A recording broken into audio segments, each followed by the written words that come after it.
Welcome to the first Beyond the VPN webinar series from SonicWall. I am JT Fanning. I'm going to be your host, your guide, and your compatriot on this call. And I'm joined by an incredibly talented portion of our team. Isabelle, you want to introduce yourself? Let everyone know where you come from, what you're here for? I am the product marketing manager for Cloud Secure Edge here at SonicWall, and I am super excited to kick off this webinar series. It's going to be a lot of great information about Zero Trust and talk to you a little bit more about what sort of use cases this has for our SMB customers out there and how you actually apply it. So again, thank you for the opportunity, and I'm excited to get talking about Zero Trust. Let's get to rolling. So as a reminder, this is a series. Most of you are probably registered for it today, but if you're not, we're going to today explore what the series focus is and cover the highlights of Zero Trust network access. And in the subsequent series, we'll talk about the specific details around each use case, as well as how to deploy it and how to go about rolling it out to your organization. Now, people always ask, what's the agenda of this call, right? Why are we talking about this today? Well, we're going to cover three main things. We're going to cover this shift in the threat actor playbook. What's driving a lot of this? Then we're going to talk about why the legacy solutions that companies have used in the past may not hold up in today's market. And then finally, how is SonicWall positioned to help you and the organizations around the world secure this infrastructure? So 83% of breaches used credentials as the initial access. And this is according to a Verizon data breach survey. So Isabelle, when you think about that, what comes to mind? Why is that the case? What's the context around that? Yeah, JT, when I hear about these numbers and these headlines, what they're really telling me is that credential-based access is really no longer adequate when it comes to securing that access, right? In fact, if I remember correctly, this number almost directly lines up with what our own Security Operations Center, or SOC, here at SonicWall is seeing, with 85% of actionable alerts coming through is originating from credential compromise. So basically what this means to me is that we really need to rethink the way that our networking and security solutions provision trust. If credentials are being stolen and are used to breach networks, which we know is happening, we need to really expand the criteria of what is needed to gain access. And this is kind of a spoiler alert, but what I'm thinking of is we need a more stringent method, like considering things like device health, being able to apply granular security policies based on what a user may actually need. So spoiler alert, but lots of thoughts coming up from just this one statistic. And I put a poll up while we were talking. Some of you may have seen that. It might be a little confusing because on the screen, it says 83% of breaches use credentials as the access point. But the poll is worded slightly different. It says, what percent of breaches use stolen credentials? So just for the audience's sake, what's the difference between credentials and stolen credentials? It should be pretty clear, but maybe you could just enlighten people on that. Yes. So when we think about stolen credentials, I'm sure we've all seen headlines of so-and-so company getting hacked, all of their credentials being leaked onto the dark web. Now you're getting random spam calls, and that's annoying for you. But what might actually be a bigger risk is a lot of people, and I'm talking about myself, which is probably not the best cybersecurity hygiene practice, but we're using a lot of the same usernames and passwords everywhere, right? It's easier to remember. And what happens when these usernames and passwords are leaked out there is that bad actors out there are specifically looking for them to see if that they can use it to access your work materials. So not only is it, just an annoyance seeing all of these headlines, but there really is big security risks that come with it.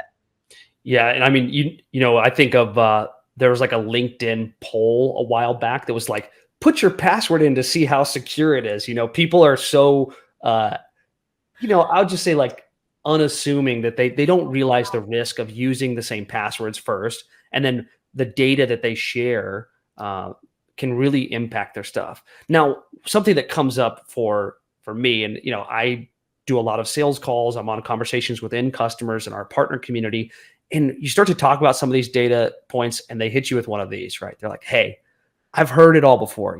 Mainstream news covers all these breaches and cybersecurity events, and it's exhausting, right? So when we talk about that, we talked before this a little bit, like while the breaches might be newsworthy and it's definitely worth being aware of, the actual ramifications of those credentials is the damage it can cause to all the associated businesses. And so I think when people see these large data breaches or these credential leaks, they should just be more aware that it's because those credentials and those assets are being used to actually do cybercrime in other places. So in that poll, looks like a good majority of you came through. 46% said 47%, which is kind of funny. It is 47% for those that were curious. So in that 83% of events where credentials were used for access, about 50% of them, about half, were stolen. So that means they're available on the dark web or in some other mechanism. Let's go forward here. So we talked about, like, everyone knows the credentials are out there now. We've talked about these data points. We talked about these legacy solutions, but like, why is this becoming an issue now? Why is zero trust network access on the forefront of maybe the threat actors playbook, but also maybe some customers' concerns?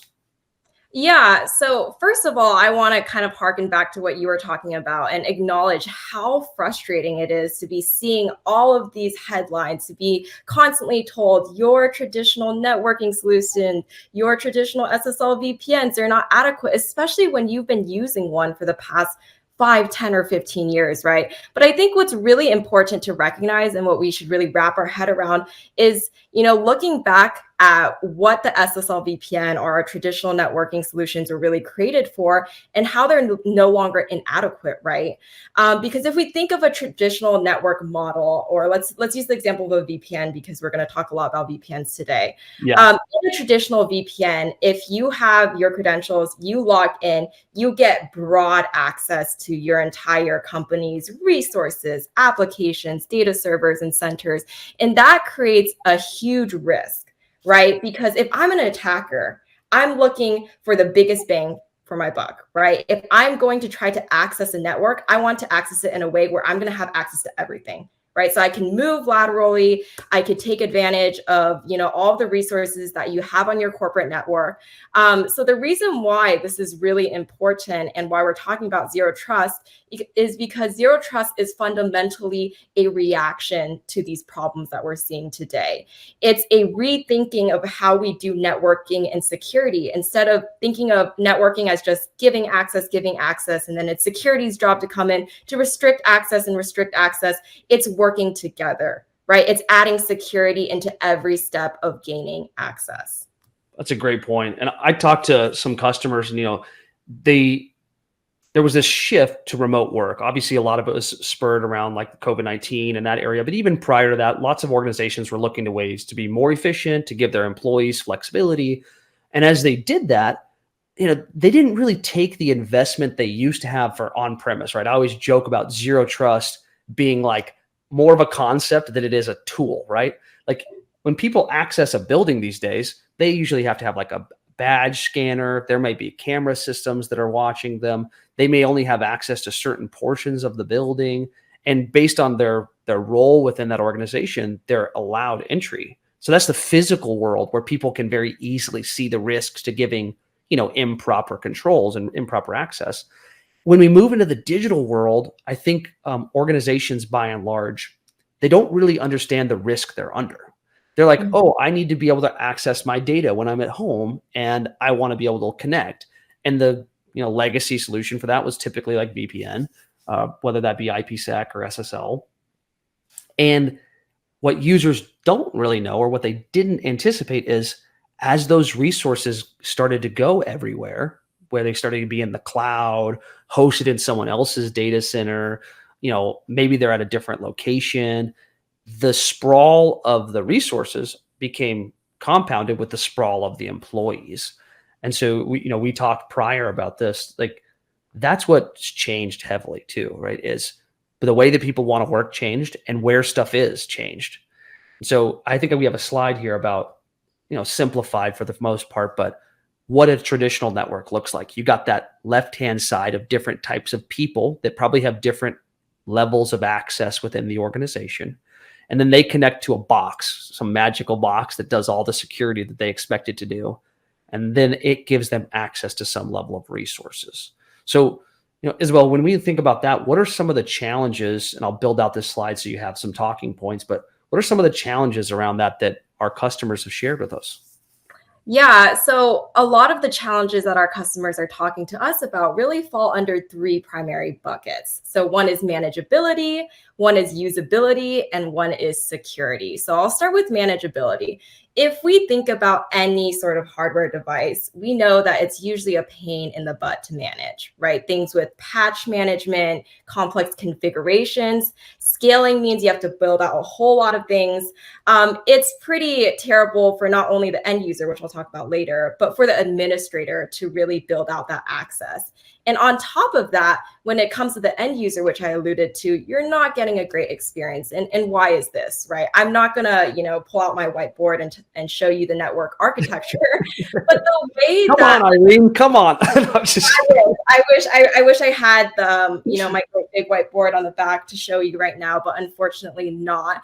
I think that, you could just imagine this, right? If you're funneling all of your traffic through one tunnel, think of, I don't know, highway, and you're trying to funnel all of these cars into one tunnel, eventually you're going to meet a traffic jam, right? You're backhauling all of your traffic from wherever you're working from, whether it's from home, from a coffee shop, a library. You have to backhaul all of that traffic through your VPN to your corporate network to even, access not only your internal resources, but some people are using VPNs to funnel traffic to the cloud, which is even more inconvenient and causing more slowdowns. So you're getting a lot of latency and whatnot. So it's a really poor user experience. Also, with traditional VPNs, you have to turn on the session, turn off the session. You have to constantly re-authenticate. It's all in all really not built for the modern workforce that is expecting to work from anywhere. They don't want to continually get prompted to re-authenticate, right? So it's not great for the end user. And for a lot of you guys who are listening who have used a traditional VPN, you already know the drill. So I'm not going to slander VPNs anymore. I usually joke with our customers. I'm like, have you ever had a person say, I love the VPN? And if you have heard that, put that in the chat, because you'll be the first person I've ever heard say that. But, no one has a love for the VPN. They view it as a necessary evil. But I'll say from my perspective, when SonicWall started using ZTNA in our organization, I travel a lot for work. So I'll be working from the airport Wi-Fi, and I'll move to the airplane. And the number of times I got two-factor prompts in the older model when we didn't have ZTNA, it was like I was spending 5 minutes each time to get just logged into Wi-Fi to do work, right? And now I just open the laptop, and for me as a consumer, it feels natural. It feels like the expectation is there. And so, I haven't said thank you to our IT department, I don't think, but I would like to say thank you for moving us that direction. It has been great. And then a Visa gift card, JT. That's the best way to say thank you. Yeah, exactly. So I did start the poll while you were talking just to see, hey, generally how many of the people on this call are having remote work. And it looks like about 40% of the people on the call have about 1/4 or less of their organization being remote. And so when you think about organizations today that still have people that are in a facility, right? Maybe they're manufacturing organizations, maybe they're a retail shop, restaurants, what have you, and they have an on-prem employee base, but they want to also enable remote connectivity for a smaller group of people. What's some of the concepts there? Maybe there's some talking points you have around that.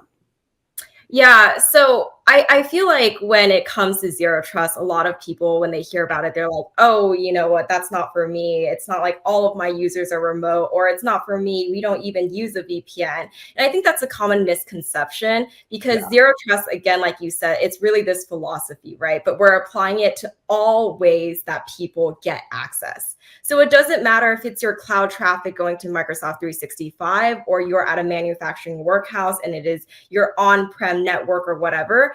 Zero Trust has so many applications to securing all types of work and securing access to the internet, securing access to internal resources. So it's really a great solution for companies that aren't just looking to be all, cloud centric, right? If you have those on-premises applications, we have a way to secure that. If you want to secure access from your users who are just surfing the internet to get their work done, we have a way to do that too. I love that. And, it wouldn't be a modern webinar if we didn't use the word AI for SEO purposes, of course. But, I hate hearing AI on some of these calls because sometimes it feels forced. But one of the things I wanted to bring up, and I think that's valuable to the audience is, artificial intelligence, as much as it's being used by business communities and security companies and technology companies for good and to improve stuff, it's being used in a similar manner with threat actors, right? And so when we think about these credentials and the volume of attacks and the volume of firmware updates that will be required and the manual work that may have been manageable in the past but is starting to increase, I think we could both agree, like, we expect that to grow, right, as we go forward. JT, I actually have a fun, well, I think it's fun. I don't know if everyone else is going to think it's fun, but I have a interesting exercise for everyone to try here. You can open up another tab. Obviously, don't click away. But if you just search up SSL VPN vulnerability, or if you want to be a little bit spicy and search up vendor-specific SSL vulnerability, you'll see result after result after result of CVE and alerts about different vulnerabilities being discovered and exploited. And those are just the ones that have been discovered, right? You can even find the exact exploit code of some of these vulnerabilities. And I'm not trying to scare you, right? The reason why I'm sharing this is if we can find it, attackers can find it. If we can find it, these large learning models like ChatGPT, they can find it, they can compile it. And it's just making it that much easier and faster for bad actors to craft these exploits. Right. So there's a lot of things that are happening in technology today that's just creating a perfect storm for bad actors to take advantage of, stolen credentials, the inherent pitfalls of networking, legacy network solutions, and AI. So, well, I think they pick on the humans too, right? We saw it first with like phishing, right? It used to be like the phishing email was like horribly misspelled and like broken English typically. Now they're sophisticated. They could sound exactly like whoever they want to sound like. They can sound like the person that's sending them, right? And often cases they mirror them. So that's where it started. And now you're looking at situations where AI is going to jump in and help the threat actors act more quickly, which just puts a lot of demand on IT teams and resource constrained organizations across the world. And, that's part of the reason SonicWall made a big investment into Zero Trust Network Access, right? It's because we have this incredible customer base who depends on us for cybersecurity requirements. And if we don't enable them with tools, it's going to be even more challenging as we look forward. So on that note, what does modernizing VPN look like, right? Like, obviously it sounds cool. It sounds interesting. We've talked about ZTNA. We've used that ZTNA, Zero Trust Network Access buzzword a couple times, but like, what are the maybe components that come together to make something Zero Trust Network Access? Yeah, let's kind of zoom back, because when I'm looking at this slide, I'm seeing a whole lot of buzzwords. I'm seeing a whole lot of acronyms, which I don't know why cybersecurity likes to do this. But let's zoom back and kind of use one of my favorite analogies to describe what Zero Trust Network Access really does. So I like to compare Zero Trust Access to a modern day hotel. Let's say you, JT, you're going to Vegas, you have a reservation at the Wynn Hotel, and you go into the front desk. You have to check in with your ID. You have to say, this is who I am. This is how long of a reservation I have. I chose this room. And you get a card key after they authenticated. Yes, JT, this is your ID. This is your reservation. That gives you access only to the room that you're allowed to be in. Right? It wouldn't be a normal hotel if for some reason you could just walk right in and go into any hotel room. And that concept of a modern day hotel is very similar to what Zero Trust Network Access does, right? Security is built in every step of the way. So let's expand on this analogy. Let's say you, JT, you just had a little bit too much fun in Vegas. You lose your card key, or for whatever reason you might be acting inappropriately for whatever reason, that hotel can actually revoke your card key's ability to get you into your hotel, get you into your room, right? Even in the case, let's say you just completely, you lost your card key outside at a restaurant and a bad actor takes it. At the worst case, when they get that card key, they can actually only have access to your hotel room, right? They're not going to go to the rest of the hotel through all the different rooms and wreak more havoc. So this really mirrors what you're able to do with Zero Trust network access. If you recall from the beginning, when you're going up to the front desk, you're showing your ID.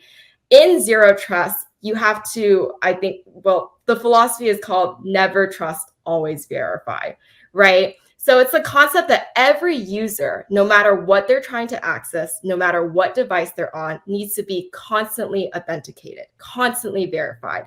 You're going to be checking things like device health, whether the device that you're using, a MacBook, is on the most recent operating system update, whether it has the antivirus or the EDR tool of your choice active, whether disk encryption is on, right? There's a lot of different factors to device health that can be considered depending on your company's policies and whatnot, but you're going to be considering device health. And then you're also going to be considering, what does this user and what should this user have access to? Right? What did you make that reservation for? Did you make it for that presidential suite, or was it just whatever option that Expedia gave you? The right? $99. Yeah, I was in the $99 room. Yeah, you were in Circus. Yeah, exactly. Hey, don't be disparaging a circus on this call. The Luxor is great this time of year. Yeah, exactly. And to build on top of that, every connection is going to get that constant verification. And why does this matter, right? We talked about credential compromise earlier. Let's say there's a bad actor that does steal your credentials, right? Netflix gets their data stolen and leaked onto the web, and turns out that your Microsoft 365 password and username are exactly the same. When they try to log on, if this Zero Trust solution, whatever you're using, detects that, hey, it's not from the right device, right? You're not logging on from the right device. The device doesn't have the antivirus that we want on. It's going to say, hey, this looks off, right? We're not just relying on, oh, they have the right username and password, let's let them right through, right? They need to check your ID. And by doing this is going to, greatly decrease the risk of somebody actually able to breach your network just through credentials alone. I think that's a great call out there, which is, I talk to a lot of customers and they're like, well, we have two-factor authentication turned on. We have multi-factor authentication turned on.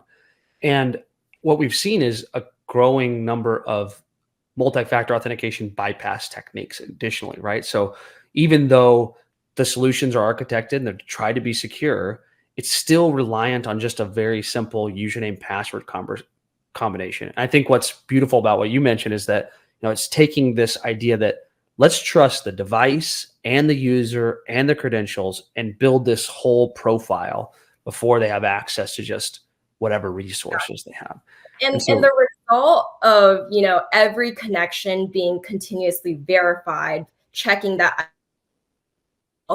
is that you can then, access can be scoped to specific resources that each user needs, right? The more access you're giving somebody, the more risk, right? The more attack surface. And the fact that with Zero Trust, you can really use granular policies to limit what any single user can access, you can really segment your network, right? So if somehow a breach does happen, that attacker is really going to get a limited scope of your network, and it's not going to be able to, move laterally and wreak havoc across all of your resources and your data.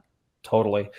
So, I knew we were going to get you on here. This was a setup. I was prepared for this, obviously. And so we have a couple of common objections. Maybe some of you on this call are going, yeah, that all sounds great. But these are some things that I hear pretty often from our customers. So if you're a reseller or a consultant on the line and you're going to talk to your customers, these are things you'll hear.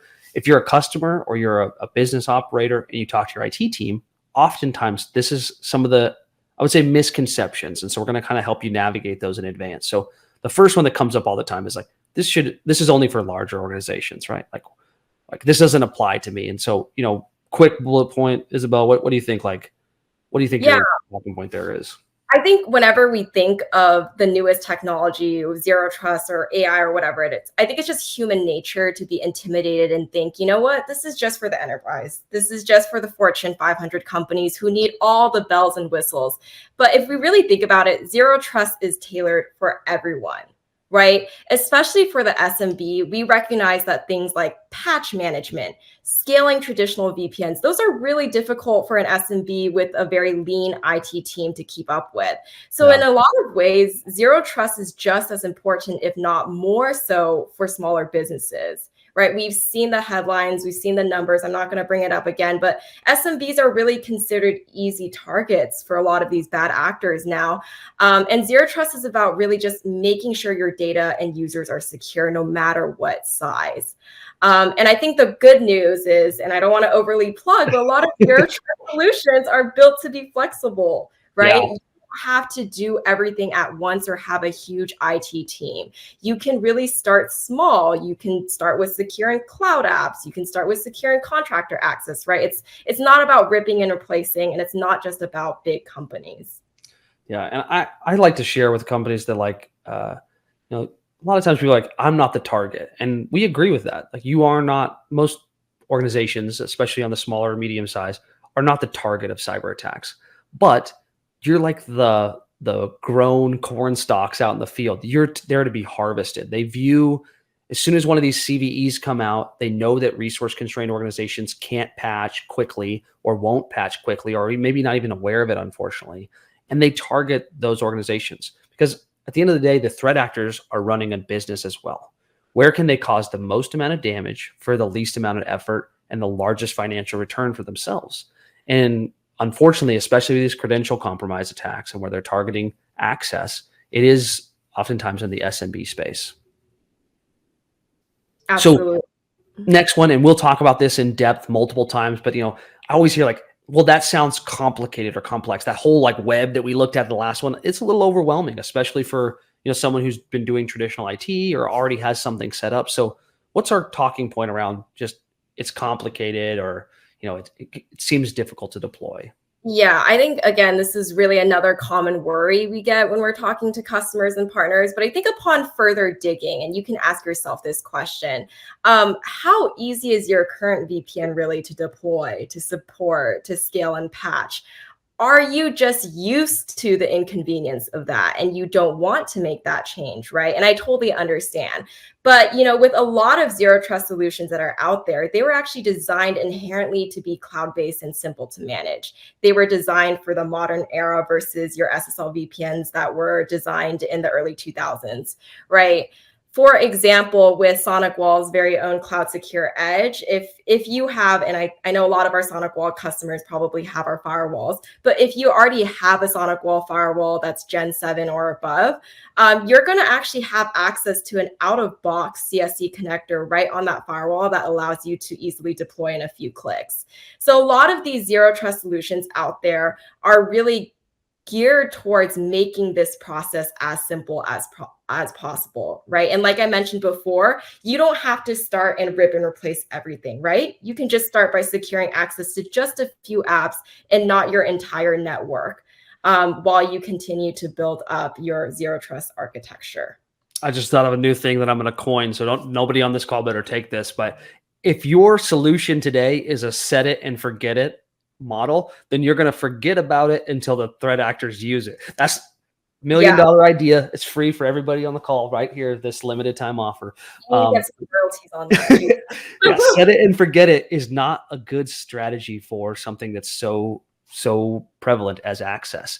By the way, if you have a feedback, if you have a objection or some sort of concern and you want to put it in the chat, you're welcome to do so. We'll try to cover the other ones. So if we don't cover yours and you want to ask it, feel free to go ahead and do that. So the next one, Isabelle, is like, hey, good news. We're a modern company. We got away from VPN. We don't have any remote desktop or any on-premise file shares. So we got remote employees and they all use cloud applications, and that doesn't apply to us. What's that talking point look like? Well, first of all, I mean, that's great news, right? And you're not alone. And many small businesses today have indeed moved away from VPNs or never really adopted them in the first place, honestly. But here's the thing. Whether or not you're using a VPN, you still need to make sure that when your employees, your contractors, or your partners are connecting to your applications, especially cloud based ones that are commonly used like Microsoft 365, Google Workspace, or even QuickBooks, for example, that these connections are secured and verified. Zero trust, again, it's a common misconception, but it's not just about replacing VPNs. It's really about securing any access, whether that's cloud apps, file shares, or internal systems. It's about making sure that only the right people on secure devices can really reach your data, no matter where they're working from. So even if you don't have a VPN, Zero Trust is a great way to lock down your cloud traffic and make sure you're not leaving any of those gaps open for attackers. Perfect. And then like we've got plenty of security already. You ever hear this one? Woohoo. That's like, I mean, music to my ears, but there's a caveat to that. So, obviously, I know that many small businesses might skip security altogether. So, having some defenses in place is already a huge advantage. However, what Zero Trust is really bringing to the table isn't about replacing everything you already have. Instead, it's about filling in those key critical gaps that other security tools can't always cover, especially for remote or cloud access. For example, if your team uses Microsoft 365 or Google Workspace, traditional security tools actually don't really protect that traffic directly, right? If you're working with third parties like contractors or vendors, you still need a way to lock down exactly what they can access, even if their device isn't managed by your IT teams. So Zero Trust can really help you integrate your existing security stack to add an extra layer of control and visibility, hopefully without making your life more complicated, and ensure it's not always about more security. It's about making sure that you're covering for the ways that people work today. And that's what Zero Trust is really designed for. Perfect. Well, what we're going to do now is we're going to talk about some use cases. We're going to hit on the main use cases that we've kind of outlined and the future of the talk. And then we're going to share a Zero Trust networking access checklist that you can take to your customers or to your organization today to decide if Zero Trust is something you should be evaluating. So stay tuned for that. We'll go through. If there are additional questions, please feel free to ask. Again, this call does get recorded. So if you need to step away or you want to pause and rewind it at any moment, you can. So, Isabelle, the first one we got, replacing legacy VPNs. I think we beat that one pretty heavily, but can you just recap for the audience what that conversation is, what those typical solutions look like? Yeah, so like we said, the problems are the same. There's huge security gaps, lots of CVEs out there. And because of that, complex management with a lot of patches that you have to keep up. And all of that is, bundled together in a nice bow of poor user experience. So instead of that, what Zero Trust can do for you is it can fully replace VPN for most remote work use cases. Instead of giving that whole keys to the kingdom type broad network access and funneling traffic back to your corporate network for everything that you're trying to reach, users can get secure and direct access to applications and resources. And this really cuts out that VPN complexity, right? It makes it a lot less attractive and prime of an attack vector because attackers want that low-hanging fruit, right? If I'm looking for something to infiltrate a network, I want to go through the vector that's going to give me the most access, right? Not when access is scoped or segmented. So if you're looking for a solution from us at SonicWall, our Zero Trust access solution comes in the form of Cloud Secure Edge. And you're primarily going to be looking at our secure private access or SPA licensing that's really going to help you replace your core VPN functionality. Yeah, great. And then, on top of that, we talked about some of those common use cases. People do remote desktop protocol or RDP over VPNs. They oftentimes have file shares on site and they see performance improvements as well as the end user flexibility. I think those ones come out very often where, there's not a business value associated with that. I think sometimes customers are like, oh, you're comparing cost, but employee efficiency and the pace at which they can work and the experience they have it's worth a lot. So I mean, productivity is business value. So if your workers are working happier and faster, you're going to see hopefully those dollar signs go up. so we'll pivot slightly. You know, there's some of those customers that are like, hey, I don't use remote desktop. We moved all our file sharing apps into something like OneDrive or, Google Drive or someplace in the cloud. And we don't really have that on-prem connectivity, but maybe I've got some additional security concerns I'm aware of. So like, what's the securing the cloud traffic look like for us? Yeah, so I guess I would start with this one with a fun fact that Microsoft 365 is actually the #1 cloud application that we get requests for to secure here at SonicWall from our partners and customers. And it's funny because, again, we think of VPN as initially being for all of those on-prem apps and resources, but so many things have moved to the cloud. It's pretty much inevitable. Right. And if your cloud apps aren't living in your network, which is, a primary way that a VPN works is backhauling all of that traffic through that corporate network and back to whatever resource you want. Why are you routing that traffic through your network if that resource is no longer existing there? Right. So with zero trust access, you can enforce that same continuous verification of identity, device health. You can restrict, revoke, and grant access based on role-based permissions. So as an example, think of yourself, JT, someone in sales, you're sitting at a Starbucks, you're accessing Salesforce on the Starbucks Wi-Fi. Zero trust access is really going to ensure that once your identity is verified, that your device is safe, you're getting that direct access to Salesforce and not through a VPN to your entire network. So again, better user experience and also way better security and control and visibility. I love that. I'm drinking out of my Taylor Swift Eras cup. And I was going to make a joke like, hey, tell your VPN that we are never getting back together. You know what I mean?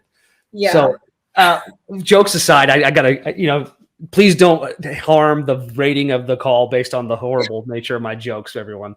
So we talked about securing third-party high-risk users a little bit, but I actually had a customer recently that they're a mortgage lender and they're looking to outsource some of the like outbound calling to a Philippine-based company. Could you give us a little bit of idea, like those third-party or bring your own device deployments? What's the advantage for something like zero trust network access to them over a traditional VPN?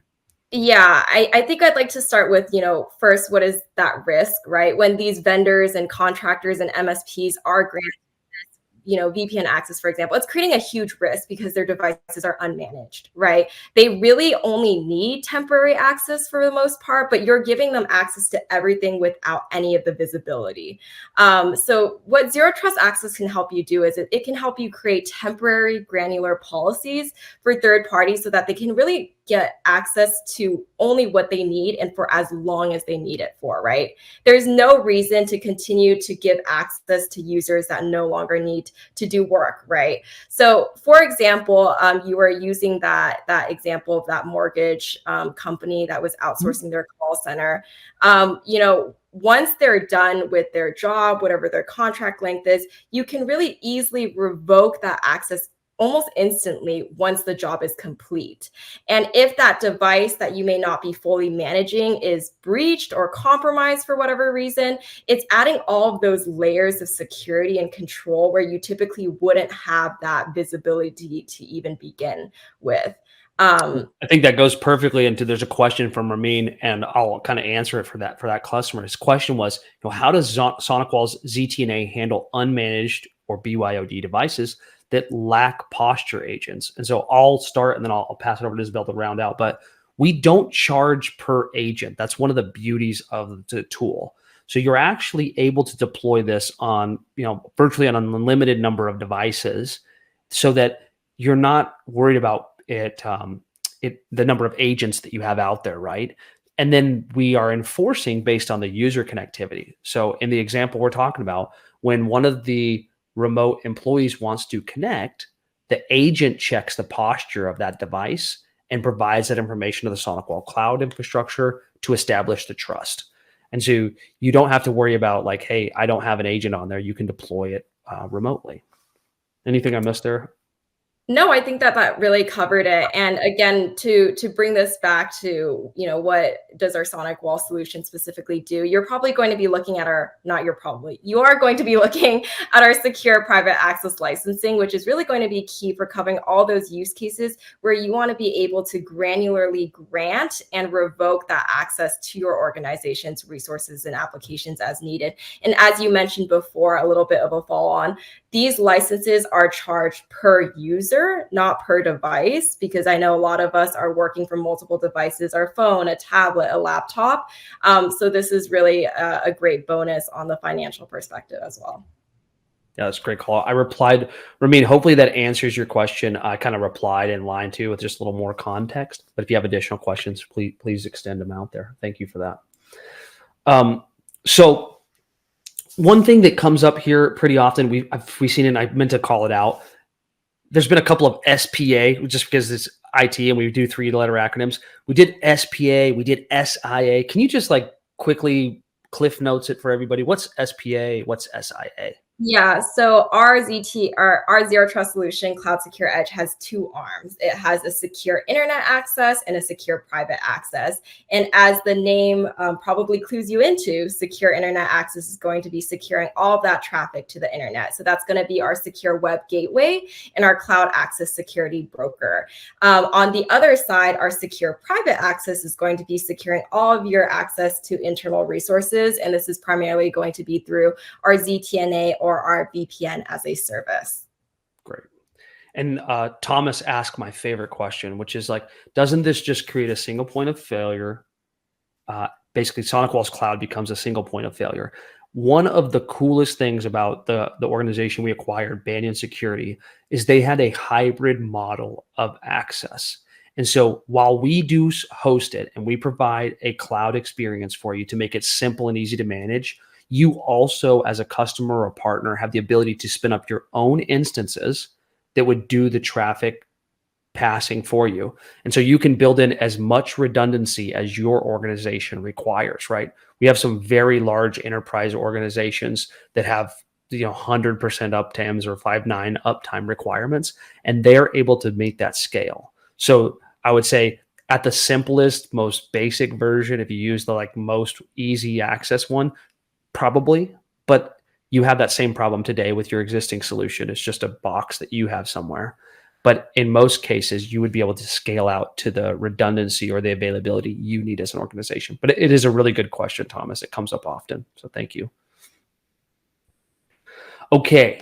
I promised a easy to use, free checklist for you all to take to your organization or your customers and just have some conversational points, right? So everything we talked about today can kind of be summarized into these 5 bullets. You can kind of take your notes and reply. And then if you take this resource to your managed service provider or you bring it to someone at SonicWall, we can help you navigate where ZTNA might benefit your organization. We can talk to you about what licenses would be required to meet the expectations you have. And we can decide whether it makes sense for you to explore ZTNA today. I'll leave this up for a while so you can screenshot it.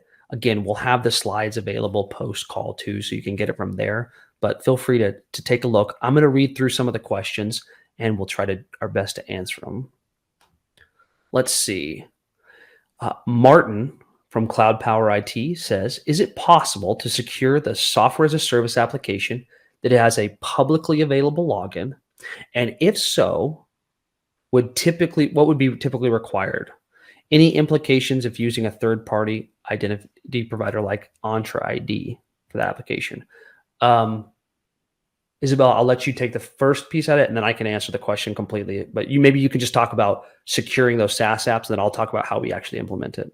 Yeah, so 100%, we can definitely secure SaaS applications, including the ones where you just, go search up dropbox.com and log in directly from your internet. Or from your web browser.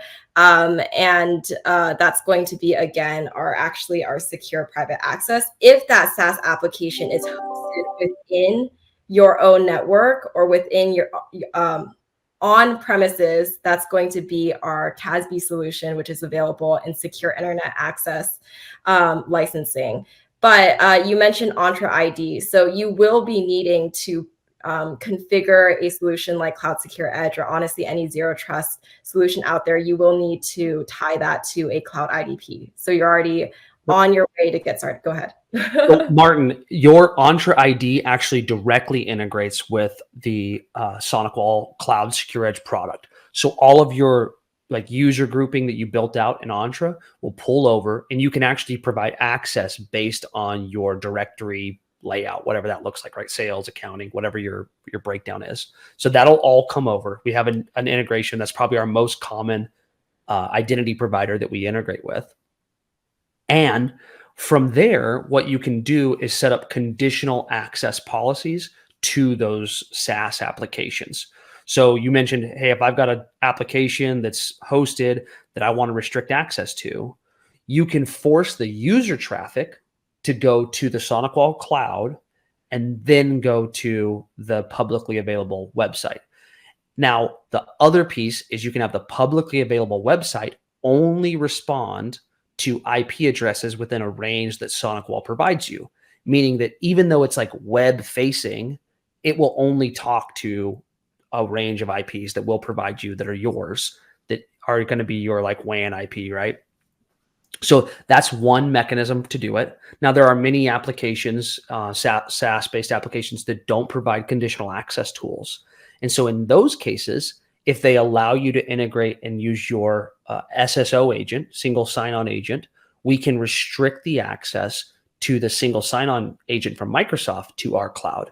And so in multiple ways, we can solve that outcome, but you're asking a question that is exactly feature designed for zero trust network access, and one of the best and fastest ways for us to provide value to your work. So great question. Happy to chat with you and your team. Hop on and show you how that would work. Thanks for that comment. Okay, that was the workbook. I always put this on here. It's like the classic now, YouTube or whatever social media thing. But personally, I wake up every morning hoping that we got 5 stars and that you got value out of this. So it wounds me personally if we didn't deliver on that.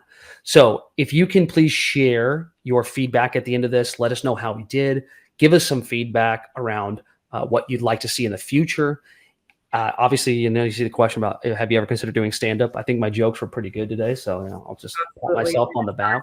Jokes, JT. But yeah, if you want us to send a more detailed version of that checklist, feel free to comment detailed checklist. I have a much more robust technical breakdown of those questions if you want to present it to like your managed service provider or your IT department. But I did the simplified one for us to screenshot. And then we'll continue to answer some questions here, but I did want to say, for the most part, that's the prepared content we had. Again, all of the use cases will have a follow-on webinar that's specific to them to talk about how we do the deployments and how we provide value around those specific use cases. So if you saw one today that kind of resonates with you, right? You're like, oh, I'm probably replacing my VPN. Then check through the registered webinars that you have from us, and it'll be one of those events coming up. I did see Pierre asking, is the SonicWall 2700 compatible? And if yes, which license? Good news, Pierre, it is compatible. So that's great.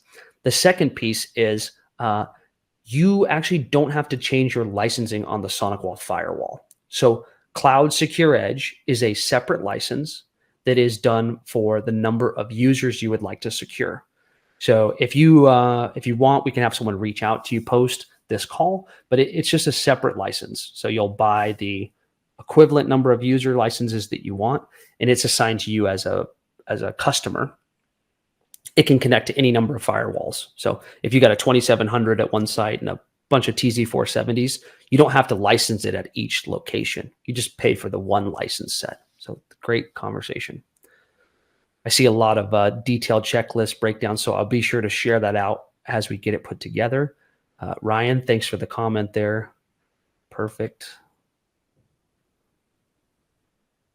See, good question from Jeff, which is, what are the options to procure CSE, and does SonicWall offer free trials? So Isabelle, maybe you can talk about the free trial piece, and then I'll talk about options to procure. Yeah, so SonicWall does provide free trials for CSE. So if you are looking to try CSE, you may already actually have some free trials that you haven't already taken advantage of. So if you have a specific question about free trials, feel free to reach out to us or have us reach out to you post this call, and we could talk more about how to set that up. Yeah, if you put a question in that says free trials, question mark, we'll happily reach out to you. Within mysonicwall.com as well, for those of you that are on the technical side and familiar, you can do a self-service free trial of CSE. It's under the products and then free trials. It's the very first one called Cloud Secure Edge. As far as purchasing, we have an incredible network of channel partners that are prepared to deliver this service for you. So oftentimes customers will acquire this product from our channel. That could be a reseller in your area or a national provider. If you don't have one, again, comment in this or connect with us. We'll reach out and connect with you post, and we can happily connect you with those resellers. There's some incredible partners out there that deliver really good quality solutions, and they have some unique ways of helping to work on both the economic side as well as the configuration side to get the most out of zero trust network access. Thanks for the question, Jeff. All right. Well, I think, Isabelle, you kind of said this at the beginning, cybersecurity is always changing and SonicWall is adapting to it. This is a new offering for a lot of people in the cybersecurity space, in the channel partner space. And, we want to make sure that people are aware that SonicWall is evolving our security profile to meet the changing needs of the market. If you haven't evaluated the zero trust product from us, we would encourage you to do so. And we look forward to hearing from you next time. I'll give you the final parting shots. Anything you'd like to share? Yeah, I guess just to recap everything, like we said before, with the state of, cybersecurity, with AI, with all of these traditional networking solutions that are really not adequate for today's demands, this is a really great way to start, right? I want to reemphasize again, because this might seem like a new technology, because this might seem like, hey, I have to rip and replace everything. Just another reminder that you don't have to be a huge enterprise to start. And we at SonicWall, and specifically Cloud Secure Edge, is a product made to assist you on every step of your digital transformation journey, whether or not you want to move more into the cloud or not. So thank you guys so much for joining this call today, and really appreciate your time and hope you got a lot out of it. Awesome. Well, Isabelle, it was great having you. Loved kicking off this. If you enjoyed the content and you'd like to share it, our fearful marketing leader, Jerry, posted an announcement of the Bright Talk. Again, the more we can message this out there to get people modernizing it, the more it helps. The rising tide lifts all boats. Obviously, we benefit from selling the product, but we do really value security. It's one of the best reasons I like working here. So please, if you can, share that out to people that would benefit from it. And we will see you on the next one. Until then, goodbye.